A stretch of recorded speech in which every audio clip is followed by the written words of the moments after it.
Very good morning everyone. Team attacks చూస్తే continue అవుతున్నాయి. అంటే యూఎస్ ఇరాన్ అటాక్స్ పరంగా చూసుకుంటే కంటిన్యూ అవుతున్నాయి. క్రూడ్ ఆయిల్ అయితే మాత్రం స్పైక్ అవుతుంది. రూపీ 96.25కి వెళ్ళిపోయింది. గిఫ్ట్ నిఫ్టీ చూస్తే ఫ్లాట్లో చూపెడుతుంది. ఐటీ స్టాక్స్ అన్నీ కూడా 3% కరెక్షన్ అయినాయి. బ్యాంకింగ్ స్టాక్స్ అన్నీ 1.5% డ్రాప్ అయినాయి. నిన్న మన మార్కెట్ క్లోజ్ అయిన తర్వాత యూఎస్ ఇన్ఫ్లేషన్ వచ్చింది. కెవిన్ వాష్ ఇంపార్టెంట్ స్టేట్మెంట్స్ చేశారు. ఐబిఎం కంపెనీ 25% క్రాష్ అయింది. సో ఇవన్నీ కనెక్ట్ చేసుకొని war updates, some other updates ఏవైతే ఉన్నాయో అవి, ఎఫ్ఐడిఐ డేటా, మార్కెట్ యొక్క outlook, same time bit coin, gold, silver, కొన్ని ఇంపార్టెంట్ స్టాక్స్ యొక్క ఎర్నింగ్స్, ఇవన్నీ కూడా మనం క్లోజ్ చేద్దాం. వీడియో అయితే మాత్రం ఎండింగ్ వరకు చూడండి. వీడియో చూస్తున్నప్పుడు ఏ పాయింట్ ఆఫ్ వ్యూలో అయినా కానీ నేను మా టీం మీకు ఎఫర్ట్స్ పెట్టామనిపిస్తే డెఫినెట్గా వీడియోని లైక్ చేయండి. ఛానల్ ఇంకా సబ్స్క్రైబ్ చేసుకోకుండా వీడియో చూస్తూ ఉంటే ఛానల్ కూడా సబ్స్క్రైబ్ చేసుకోండి. Now first one, last night US మార్కెట్స్లో ఏం జరిగింది అన్న దగ్గర నుంచి మనం మొదలు పెడదాం. డౌజోన్స్ అయితే మాత్రం 9 పాయింట్స్ పాజిటివ్గా క్లోజ్ అయితే నాస్డాక్ 233 పాయింట్స్ పాజిటివ్గా క్లోజ్ అవ్వడం మనం చూసాం. ఇన్ టర్మ్స్ ఆఫ్ పర్సంటేజ్ చూసుకుంటే డౌజోన్స్ 0.02% ఫ్లాట్లో క్లోజ్ అయితే నాస్డాక్ క్లోజ్ టు 1% పాజిటివ్గా మూవ్ అవడం అయితే మాత్రం మనం చూడగలిగాం. హౌవెవర్ యూరోపియన్ మార్కెట్స్ చూసుకుంటే majority of the European markets అన్నీ కూడా న్యూట్రల్గా క్లోజ్ అయినాయి. ఏషియన్ మార్కెట్స్ పరంగా చూసుకుంటే majority of the Asian markets అన్నీ కూడా న్యూట్రల్ విత్ పాజిటివ్గా ట్రేడ్ అవుతున్నాయి. అండ్ మేజర్గా అయితే మాత్రం Hong Kong market, Japan market close to 1% అయితే మాత్రం పాజిటివ్లో ట్రేడ్ అవుతున్నాయి. ఓవరాల్గా చూసుకుంటే yesterday global markets neutral with పాజిటివ్గా క్లోజ్ అయినట్టయితే మాత్రం మనకి కనపడుతున్నాయి. ప్రెసెంట్ ఏషియన్ మార్కెట్స్ అయితే మాత్రం little bit higher side move అవడానికి చూపిస్తుందని మనకు అర్థమవుతుంది. డౌ జోన్స్ అయితే మాత్రం మళ్ళీ Dow futures +60, Nasdaq futures +180 points పాజిటివ్లో ట్రేడ్ అవుతుంది. అక్కడ ఇక్కడ అంటే అక్కడ ఇండెక్స్లోని, ఇక్కడ ఇండెక్స్ ఫ్యూచర్స్లో రెండింటిలో కూడా నాస్డాక్లో అయితే మాత్రం స్ట్రాంగ్ పాజిటివ్ మూమెంటం మనకి కనపడుతుంది. నాస్డాక్ పాజిటివ్గా మూవ్ అవ్వడానికి మేజర్ రీజన్ ఎస్టర్డే వచ్చిన యుఎస్ ఇన్ఫ్లేషన్ డేటా. సో దానివల్ల కరెంట్లీ ఐ మీన్ నాస్డాక్లో ఉన్న కంపెనీస్ అన్నీ కూడా కొంచెం పాజిటివ్లో మూమెంటం అయితే ఇస్తున్నాయి. వన్ ఆఫ్ ద రీజన్ అయితే మాత్రం అదే. ఓకే, నాకు మన గిఫ్ట్ నిఫ్టీ చూస్తే 24,040. మన నిఫ్టీ 50 ఫ్యూచర్స్ కూడా క్లోజ్ టు ఈ లెవెల్స్ కనే క్లోజ్ అవ్వడం మనం చూసాం. యాజ్ పర్ దట్ ఇప్పుడు మనం చూసుకుంటే క్లియర్గా అర్థమవుతుంది గిఫ్ట్ నిఫ్టీ కరెంట్లీ ఫ్లాట్లో ఓపెన్ అవుతుందని. గిఫ్ట్ నిఫ్టీ ఫ్లాట్ చూపెడుతున్న మన ఇండియన్ ఏడియర్స్ అంటే మన ఇండియన్ స్టాక్స్ అమెరికాలో ట్రేడ్ అయినవి చూస్తే నెగిటివ్గా క్లోజ్ అయినాయి. ఇన్ఫోసిస్ ఏడిఆర్ 3.91% నెగిటివ్గా క్లోజ్ అయితే విప్రో 3.16% నెగిటివ్గా క్లోజ్ అయింది. హెచ్డిఎఫ్సి బ్యాంక్ 1.67% నెగిటివ్గా క్లోజ్ అయితే ఐసిఐసి బ్యాంక్ 0.89% నెగిటివ్గా అయితే మాత్రం క్లోజ్ అయింది. ఎస్టర్డే మన ఐటీ స్టాక్స్ కానీ సో బ్యాంకింగ్ స్టాక్స్ ఎలానో నెగిటివ్గానే క్లోజ్ అయినాయి, కానీ ఐటీ స్టాక్స్లో ఇంత నెగిటివ్ రాలేదు. సో ఎందుకంటే ఒకసారి ఇక్కడ మీరు చూడండి, కావాలంటే చూపిస్తాను. ఇన్ఫోసిస్ కంపెనీ ఎస్టర్డే మనకు వచ్చిన ఫాల్ కేవలం 0.8%, విప్రో 0.72%. కానీ ఇక్కడ ఏడియర్స్లో కనిపించే కరెక్షన్ చూస్తే 3.91, 3.16, క్లోజ్ టు 3%. మేబీ గిఫ్ట్ నిఫ్టీని లిటిల్ బిట్ డ్రాగ్ చేసింది ఈ ఐటీ స్టాక్స్ అని అనుకుంటున్నా. ఎందుకు ఐటీ స్టాక్స్లో ఇంతలా ఫాల్ వచ్చింది? Because yesterday IBM share value yesterday US మార్కెట్స్లోని 25% క్రాష్ అయింది. క్రాష్ అవ్వడానికి రీజన్ వాళ్ళ ఎర్నింగ్స్ రిలీజ్ అయినాయి. ఎర్నింగ్స్ ఎస్టిమేటెడ్ నెంబర్స్ని బీట్ చేసి రాలేదు. ఇంకోటి ఏంటి అని అంటే ఎర్నింగ్స్ రిలీజ్ అయిన తర్వాత మేనేజ్మెంట్ గైడెన్స్ కూడా మార్కెట్ ఎక్స్పెక్ట్ చేసే విధంగా కూడా ఇవ్వలేదు. సో దానివల్ల ఐబిఎం స్టాక్ ఆల్మోస్ట్ 25% క్రాష్ అయింది. ఇది మన ఇండియన్ ఐటీ స్టాక్స్ని నెగిటివ్గా అయితే మాత్రం లీడ్ చేస్తుంది. ఓన్లీ ఐబిఎం మాత్రమే పడింది. Rest of the IT stocks like alphabet కానీ, ఎన్విడియా కానీ కొంచెం హయ్యర్ సైడే మూవ్ అవడం జరిగింది. దానికి కారణం ఎస్టర్డే మన మార్కెట్ క్లోజ్ అయిన తర్వాత 6 o'clockకి యుఎస్ ఇన్ఫ్లేషన్ డేటా వచ్చింది. ఇన్ఫ్లేషన్ డేటా లాస్ట్ టైం చూసుకుంటే 4.2%, ఎక్స్పెక్టేషన్ 4.38 నుంచి 3.8 నుంచి 3.9, నెంబర్ ఏమో 3.5%. ఇన్ఫ్లేషన్ పెరిగితే ఎప్పుడు మార్కెట్స్కి నెగిటివ్, తగ్గితే అది మార్కెట్స్కి పాజిటివ్గా తీసుకోవచ్చు. ఈ పాజిటివ్ అప్డేట్ ఇన్ఫ్లేషన్ ఏదైతే ఉందో ఇది ఫెడ్ ఇంట్రెస్ట్ రేట్స్ మీద కొంచెం పాజిటివ్ ఎక్స్పెక్టేషన్స్ని బిల్డ్ చేసింది. ఎస్టర్డే ఇన్ఫ్లేషన్ తగ్గిన తర్వాత ఫెడ్ రేట్ టూల్ మీరు ఇక్కడ క్లియర్గా చూస్తే రేట్ హైక్ చేస్తారనేది పక్కన పెట్టండి. ఇంట్రెస్ట్ రేట్స్ని కరెంట్లీ అయితే మాత్రం న్యూట్రల్గా పెడతారని 84.5% ఆఫ్ ద మెంబర్స్ అయితే మాత్రం ఎక్స్పెక్ట్ చేస్తున్నారు. సో కరెంట్లీ దీని పరంగా చూసుకుంటే ఫెడ్ ఇంట్రెస్ట్ రేట్ డెసిషన్లోని అగ్రెసివ్ టోన్ వెళ్ళడానికి తక్కువ ఛాన్సెస్ ఉంటాయని ఫెడ్ రేట్ మానిటర్లో అయితే కూడా మనకి అర్థమవుతుంది. అంటే ఇంతకుముందు ఇంట్రెస్ట్ రేట్ ఇంక్రీజ్ చేస్తారని 41% ఉండేది. ఇప్పుడు ప్రెజెంట్ రైట్ నౌ అది 15% డ్రాప్ అయిపోయింది. 59% రేట్ హైక్ ఉండదు అనేది ఉంది.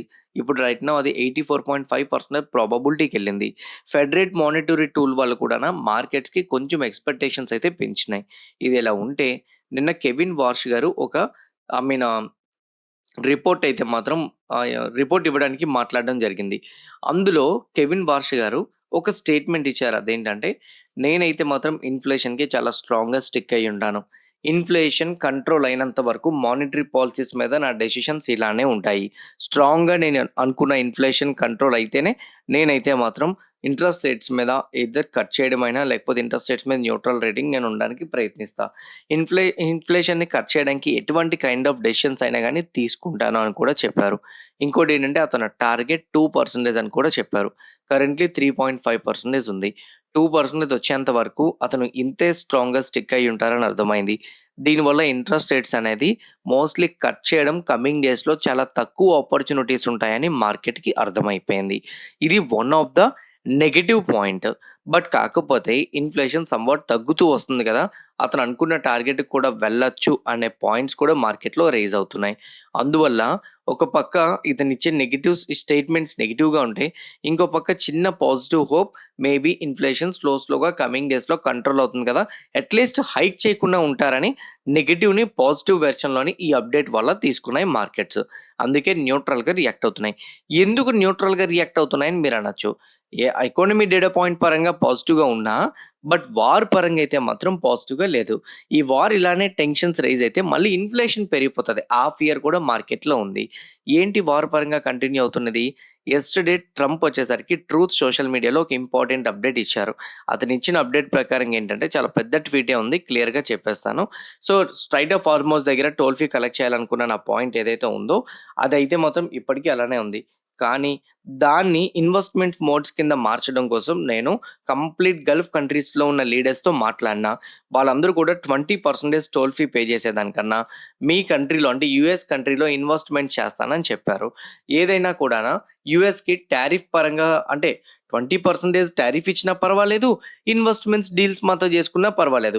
ఎలా అయినా కూడానా మాకు ఇన్‌కమ్ వచ్చేటట్టే వాళ్ళు డెసిషన్స్ తీసుకుంటున్నారు కాబట్టి, స్ట్రైట్ ఆఫ్ హార్మోస్‌కి కంప్లీట్‌గా మేమైతే మొత్తం రక్షణ కల్పిస్తాం. మేమిక టోల్ ఫీ కలెక్ట్ చేయము. స్ట్రైట్ ఆఫ్ హార్మోస్ నుంచి ఏ షిప్ అయినా వెళ్ళొచ్చిప్పుడు. కానీ ఇరాన్ షిప్స్‌నయితే మాత్రం వెళ్ళబోనివ్వం. ఇరాన్ షిప్స్‌ని మేము అడ్డుకుంటాం. ఇరాన్ పైన అవసరమైతే బిగ్ చర్యలు గూడా తీసుకుంటాం. బిగ్ బాంబింగ్ గూడా చేస్తాం అని చెప్పి క్లారిటీగా ట్రంప్ అయితే ట్వీట్ చేశారు. దీనికి ఇరాన్ స్పందించింది. సో, మీరు బ్లాకేడ్‌ని కంట్రోల్ చేస్తామంటే మేము ఊరకనే ఉండం. మా సైడ్ నుంచి అయితే మాత్రం మేము కూడా స్ట్రైట్ ఆఫ్ హార్మోస్‌ని బ్లాక్ చేస్తున్నాము. మేము స్ట్రైట్ ఆఫ్ హార్మోస్‌ని ఓపెన్ చేస్తేనే ఏ షిప్ అయినా వెళ్తది. అది కాకుండా ఒమాన్ నుంచి బైపాస్ రూట్ రూపంలో గాని, మీరు గాని షిప్స్‌ని పంపిస్తే వాటన్నిటిని కూల్ చేస్తాం. నిన్న ఆల్రెడీ యూఏఈ షిప్స్‌ని 2 కూల్చాము. అది మీరు ఆల్రెడీ విట్నెస్ చేసున్నారని చెప్పి ఇరాన్ కూడా వార్నింగ్ ఇచ్చింది. వాటితో పాటు అటాక్స్ అయితే మాత్రం కంటిన్యూ అవుతున్నాయి. యూఎస్ వాళ్ళు అడిషనల్‌గా కొన్ని రౌండ్ ఆఫ్ స్ట్రైక్స్ అయితే మాత్రం ఇరాన్ పైన చేశారు. Just few horse back Iran వాళ్ళు రిటాలియేట్ చేస్తూ ఇరాన్ కూడాను గల్ఫ్ కంట్రీస్ మీద అటాక్ చేసింది. ఈ అటాక్స్ ఇలానే కంటిన్యూ అవుతున్నాయి కాబట్టి క్రూడ్ ఆయిల్ అయితే మాత్రం స్లోగా స్పైక్ అవుతుంది. ఇప్పుడు కూడాను క్రూడ్ ఆయిల్ 1.23% స్పైక్ అయింది. Brent oil, crude oil WTI 1% spike అయింది. కెవిన్ వార్ష్ ఇచ్చే స్ట్రాంగ్ స్టేట్మెంట్స్ క్రూడ్ ఆయిల్ మళ్ళీ స్పైక్ అవ్వడంతో గోల్డ్‌లో మళ్ళీ పానిక్ సిట్యుయేషన్ స్టార్ట్ అయింది. అందువల్ల గోల్డ్ 0.8% నెగెటివ్ సైడ్ టర్న్ అయితే సిల్వర్ 0.77% నెగెటివ్‌గా టర్న్ అవ్వడం అయితే మాత్రం మనం చూడగలిగాం. సో, ఇది మేజర్‌గా ఉన్న అప్డేట్ అయితే. ఇదిలా ఉంటే ఇంకో అప్డేట్ కూడా ఉంది. అదేంటంటే ట్రంప్ అయితే మాత్రం కరెంట్‌లీ కాంగ్రెస్‌లో ఒక బిల్ పాస్ చేయడానికి చూస్తున్నారంట. రష్యా పైన సాంక్షన్స్‌ని కంటిన్యూ చేయడం కోసం.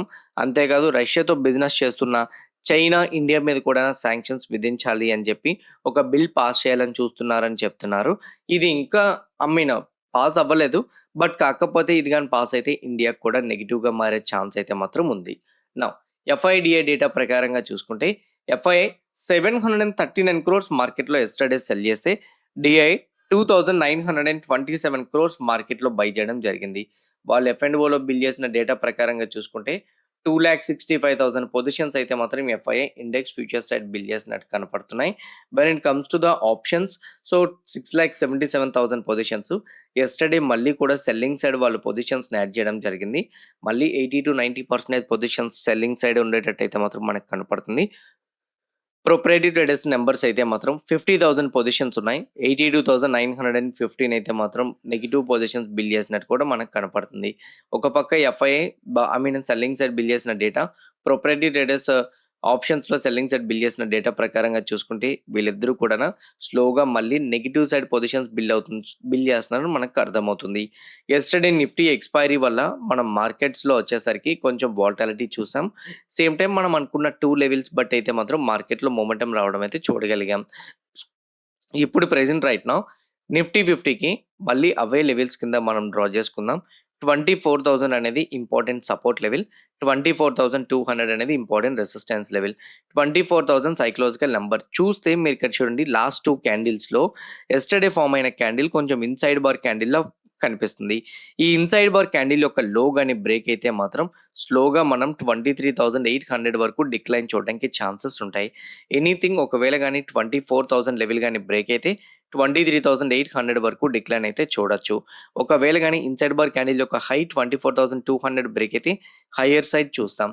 Down side 24, up side 24,200. ఈ 2 లెవెల్స్‌ని అయితే మాత్రం కొంచెం కేర్‌ఫుల్‌గా అబ్జర్వ్ చేయండి.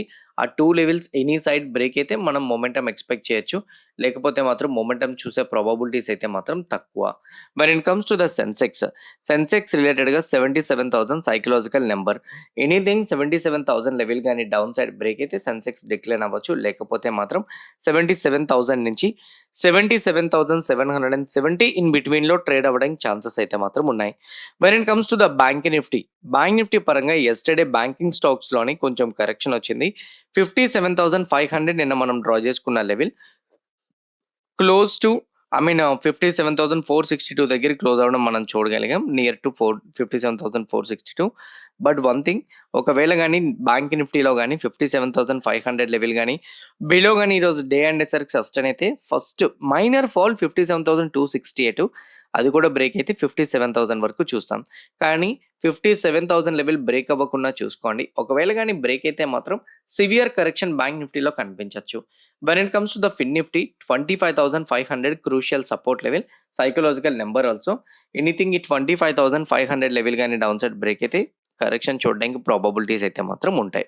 Now when it comes to the bitcoin, currently bitcoin అయితే మాత్రం ఆల్మోస్ట్ 65,000 వరకు కూడా రీచ్ అయిపోయింది. మీ అందరికీ తెలుసు, మనం ఫస్ట్ నుంచి ఒకటే మాట్లాడుకుంటున్నాం. ఈ లెవెల్ అబోవ్ ఏదైతే బిట్‌కాయిన్ సస్టైన్ అయిందో అంటే 61,400, సో దీని అబోవ్ సస్టైన్ అయింది కాబట్టి స్లోగా మనం 65,000 వరకు చూడొచ్చని మాట్లాడుకున్నాం. కరెంట్లీ అయితే మాత్రం 65,500గా ఆల్మోస్ట్ ట్రిగ్గర్ అయ్యింది. ఆల్మోస్ట్ రెసిస్టెన్స్ లెవెల్ దగ్గరికి వెళ్ళిపోయింది కాబట్టి సింగిల్ క్యాండిల్‌లో యెస్టర్‌డే వచ్చిన యూఎస్ ఇన్ఫ్లేషన్ బిట్‌కాయిన్‌కి బాగా హెల్ప్ అయింది. కరెంట్లీ 65,500 దగ్గర ఇలానే కన్సాలిడేషన్ అవుతూ స్లోగా బ్రేక్అవుట్ ఇవ్వడానికి ప్రాబబిలిటీస్ ఉంటుందని నేను అనుకుంటున్నా. ఎనీథింగ్ అలా కన్సాలిడేషన్ అవుతూ 65,500 లెవెల్ గాని బ్రేక్ చేయగలిగితే స్లోగా మనం 71,500 ఆర్ 72,000 వరకు మనం మొమెంటం అయితే మాత్రం ఎక్స్‌పెక్ట్ చేయొచ్చు. In my point of view 65,500 break అయితే మాత్రం మనం మొమెంటం ఎక్స్‌పెక్ట్ చేయొచ్చు. లేదా ఇక్కడే కన్సాలిడేషన్ అవుతూ మనం మొమెంటంని అయితే మాత్రం ఎక్స్‌పెక్ట్ చేయొచ్చు. When it comes to the gold 4,100 నుంచి 3,965 ఇది రేంజ్. యెస్టర్‌డే యూఎస్ ఇన్ఫ్లేషన్ పాజిటివ్‌గా వచ్చినా కూడా అటాక్స్ కంటిన్యూ అవ్వడంతో క్రూడ్ ఆయిల్ పెరగడం, కెవిన్ వార్ష్ ఇచ్చిన ఆడ్ స్టేట్మెంట్స్‌తో మళ్ళీ క్రూడ్ అయితే మాత్రం లిటిల్ బిట్ డిక్లైన్ అయితే అవుతుంది. బట్ ఓవరాల్‌గా చూసుకుంటే 3,965 నుంచి 4,100 రేంజ్‌లోనే ఉంది. ఎనీథింగ్ ఆ రేంజ్ బ్రేక్ అయితే మాత్రం మనం మొమెంటం ఎక్స్‌పెక్ట్ చేయొచ్చు. రేంజ్ బ్రేక్ అవ్వకపోతే మాత్రం మనం మొమెంటం ఎక్స్‌పెక్ట్ చేయడం కష్టం. ఈ రేంజ్‌లోనే మోస్ట్‌లీ మనం చూడడానికి ఛాన్సెస్ అయితే ఉంటాయి. When it comes to the silver 63.5, 56.5 ఈ రెండు కూడా క్రూషియల్ జోన్స్. కానీ సిల్వర్‌లో అయితే మాత్రం లోవర్ హైస్ ఫార్మ్ చేస్తుంది. బట్ ఎనీథింగ్ 57.5 బ్రేక్ అయితేనే ఆ సిల్వర్‌లో కూడా కరెక్షన్ చూస్తాం. గోల్డ్, సిల్వర్, బిట్‌కాయిన్ వాటితో పాటు యూఎస్ స్టాక్స్‌లో కూడా మీరు యాక్టివ్‌గా ట్రేడ్ చేసుకుందాం అని అనుకుంటే యెస్టర్‌డే చూడండి, యూఎస్ స్టాక్స్‌లో ఎన్విడియా 4% పెరిగింది, ఆల్ఫాబెట్ 2% పెరిగింది, మెటా 0.88, యాపిల్ 0.4, టెస్లా 1%. బేసిక్‌గా ఇవన్నీ 24/7 ట్రేడ్ చేయొచ్చు. వీటిలో 25 టైమ్స్ లెవరేజ్ ఉంటది. యూఎస్ స్టాక్స్‌లో ట్రేడ్ చేయడానికి కూడా మీరు వేరే డీమాట్ అకౌంట్ ఓపెన్ చేయక్కర్లే. కింద నేను లింక్ క్లిక్ పిన్ చేసిన డెల్టా ఎక్స్‌చేంజ్ ఉంది. ఆ లింక్ క్లిక్ చేసి మీరు అకౌంట్ ఓపెన్ చేసుకున్నా గానీ 24/7 ట్రేడ్ చేయొచ్చు. సేమ్ టైమ్ వచ్చేసరికి మీకు ఎక్స్‌పైరీ ఉండదు. అండ్ అట్లనే విత్ లెవరేజ్ కూడా ఉంటది. మీరు ట్రేడ్ జేసుకోవడానికి హెల్ప్ అవుతుందనేది నా ఒపీనియన్. ఇది మేజర్‌గా ఉన్న పాయింట్ అయితే మాత్రం. ఎవరైనా గానీ డెల్టా ఎక్స్‌చేంజ్‌లో ట్రేడ్ చేసుకుందాం అనుకుంటే కింద కామెంట్ బాక్స్‌లో నేను డెల్టా ఎక్స్‌చేంజ్ రిఫరల్ లింక్ ఇస్తున్నా. ఆ లింక్ క్లిక్ చేసి అకౌంట్ ఓపెన్ చేసుకోండి. ఎలా యూజ్ చేసుకోవాలో తెలియకపోతే ఆ కింద నేను యూట్యూబ్ లింక్ కూడా పెట్టాను. ఆ లింక్ క్లిక్ చేసి మీరు వీడియో కూడా చూడొచ్చు. Now when it comes to the important stocks. Yesterday మన మార్కెట్ క్లోజ్ అయినాక టాటా ఎల్ఎక్సీ ఎర్నింగ్స్ వచ్చినాయి. నంబర్స్ అన్నీ కూడా న్యూట్రల్ వచ్చినాయి. సేమ్ టైమ్ నెట్ ప్రాఫిట్ అయితే డౌన్ అయింది. రెవెన్యూ 2% పెరిగితే ఎబిటా 12.4% డ్రాప్ అయింది. మార్జిన్స్ 19%కి డ్రాప్ అయినాయి. నెట్ ప్రాఫిట్ అయితే మాత్రం 22.6% వచ్చింది. కొంచెం నెగెటివ్‌గానే వచ్చినాయి. కానీ టాటా ఎల్ఎక్సీతో కంపేర్ చేసుకుంటే అదే సెగ్మెంట్‌లో ఉన్న ఎల్టీటీఎస్ నంబర్స్ కొంచెం పాజిటివ్‌గా వచ్చినాయి. రెవెన్యూ 2.9% పెరిగితే ఎబిటా 6.1% పెరిగింది. మార్జిన్స్ 47 బేసిస్ పాయింట్స్ ఇంప్రూవ్ అయితే నెట్ ప్రాఫిట్ అయితే మాత్రం 7.4% అయితే మాత్రం ఇంప్రూవ్ అవ్వడం చూడగలిగాం. ఆనంద్ రతి share and stock broker update పరంగా అయితే మాత్రం చూసుకుంటే అంటే రిజల్ట్స్ అప్డేట్ పరంగా చూసుకుంటే నెట్ ప్రాఫిట్ 43.8% డ్రాప్ అయింది. 500 క్రోర్ నాన్ కన్వర్టబుల్ డిబెంచర్స్ ద్వారా ఫండ్ రేజ్ చేస్తామని చెప్తున్నారు. టోటల్ ఇన్కమ్ 3.7% డిక్లైన్ అయింది. ఇది ఆనంద్ రతికి కొంచెం నెగెటివ్‌గా తీసుకువెళ్ళే ఛాన్స్ అయితే మాత్రం ఉంది. ఆన్ ద అదర్ సైడ్ కొన్ని ఇంపార్టెంట్ స్టాక్స్ ఉన్నాయి. వాటి గురించి కూడా మాట్లాడదాం. హీరో మోటార్ కార్పొరేషన్ కంపెనీ వాళ్ళు 1000 క్రోర్స్ ఏథర్ ఎనర్జీలో ఐ మీన్ కన్వర్టబుల్ సెక్యూరిటీస్ తోటి లేదా ఈక్విటీ షేర్స్ ద్వారా 1000 క్రోర్ ఇన్వెస్ట్‌మెంట్ చేయడానికి అయితే మాత్రం అప్రూవల్స్ వచ్చాయని చెప్తున్నారు. కరెంట్‌లీ అయితే మాత్రం హీరో మోటార్ కార్పొరేషన్ వాళ్ళు ఏథర్ ఎనర్జీలో 29.48% స్టేక్‌ని హోల్డ్ చేస్తున్నారు. ఇది యాక్చువల్‌గా ఏథర్‌కి, హీరో మోటార్ కార్పొరేషన్‌కి 2 పాజిటివ్‌గా తీసుకోవచ్చు. కేఈసీ ఇంటర్నేషనల్ కంపెనీ వాళ్ళు 1180 క్రోర్స్ ఆర్డర్స్ అయితే విన్ అయ్యారు. టాటా పవర్ వాళ్ళు నాన్ కన్వర్టబుల్ డిబెంచర్స్ ద్వారా 1500 క్రోర్స్ ప్రైవేట్ ప్లేస్‌మెంట్‌తో 7.5% కూపన్ రేట్‌తో నెక్స్ట్ 5 ఇయర్స్‌కి ఫండ్ రైజ్ చేయడానికి టాటా పవర్ కూడా అప్రూవల్స్ వచ్చాయని కూడా చెప్తున్నారు. అది కొంచెం మనం పాజిటివ్‌గా తీసుకోవచ్చు. ఐడీబీఐ బ్యాంక్‌కి గవర్నమెంట్ వాళ్ళైతే మాత్రం అప్డేట్ అయితే మాత్రం ఇచ్చారు. ఫెయిర్ ఫ్యాక్స్ దగ్గర నుంచి అయితే మాత్రం ఇన్వెస్ట్‌మెంట్స్ రావడం కోసం మాకు ఎటువంటి కమ్యూనికేషన్ ఇంకా రాలేదు అని చెప్పి అప్డేట్ ఇచ్చారు. మేబీ దీనివల్ల ఐడీబీఐ బ్యాంక్ ఈరోజు నెగెటివ్‌గా కరెక్షన్ అయ్యే ఛాన్స్ అయితే మాత్రం ఉంది. యాక్సిస్ బ్యాంక్ వాళ్ళకైతే మాత్రం delivery financial services type 2 NBFC ఆహ్, రిజిస్ట్రేషన్ అయితే మాత్రం అప్రూవ్ చేశారని చెప్తున్నారు. సో, డెలివరీకి ఇది కొంచెం పాజిటివ్‌గా తీసుకోవచ్చు. యాక్సిస్ బ్యాంక్ వాళ్ళైతే మాత్రం ఐ మీన్ 94.2% స్టేక్‌నైతే మాత్రం ఇప్పుడు కెడరా ఇన్వెస్టర్స్‌కి అయితే మాత్రం యాక్సిస్ ఫైనాన్స్‌లో 94.92% స్టేక్‌నైతే మాత్రం ఆల్మోస్ట్ రెడ్యూస్ చేసుకున్నారు. అంటే 6% స్టేక్‌ని కెడరా ఇన్వెస్టర్స్‌కి ఇవ్వడం అయితే మాత్రం జరిగింది. ఇవి మేజర్‌గా ఉన్న అప్డేట్స్ అయితే మాత్రం ఇంకేమైనా ఉంటే డెఫినిట్‌గా ఈవినింగ్ పోస్ట్ మార్కెట్ అనాలిసిస్‌లో చెప్తాను. ఎస్‌బీఐకి లాంగ్ టర్మ్ డిపాజిట్స్ రేటింగ్‌లో BAA3 అయితే మాత్రం రేటింగ్ వచ్చింది మూడీస్ వాళ్ళ దగ్గర నుంచి. ఇది కొంచెం పాజిటివ్‌గా తీసుకోవచ్చు. ఓకే. సో, ఇవి అప్డేట్స్. ఇంకేమైనా ఉంటే డెఫినిట్‌గా ఈవినింగ్ పోస్ట్ మార్కెట్ అనాలిసిస్‌లో చెప్తాను. కవర్ చేసిన అనాలిసిస్, ఇచ్చిన అప్డేట్స్, కనెక్ట్ చేసిన డాట్స్ మీకు హెల్ప్ అయినాయి అనుకుంటున్నా. ఎవ్రీథింగ్ హెల్ప్ అయితే వీడియోని లైక్ చేయండి. ఛానెల్‌ని ఇంకా సబ్స్క్రైబ్ చేసుకోకుండా వీడియో చూస్తూ ఉంటే ఛానెల్ కూడా సబ్స్క్రైబ్ చేసుకోండి. ఇదే వీడియో మీ ఫ్రెండ్స్ ఆర్ మీ రిలేటివ్స్ షేర్ చేస్తే హెల్ప్ అవుతుందనుకుంటే వాళ్ళకి కూడా షేర్ చేయండి. See you all today evening at 5 PM in post market analysis. All the best everyone. Bye bye.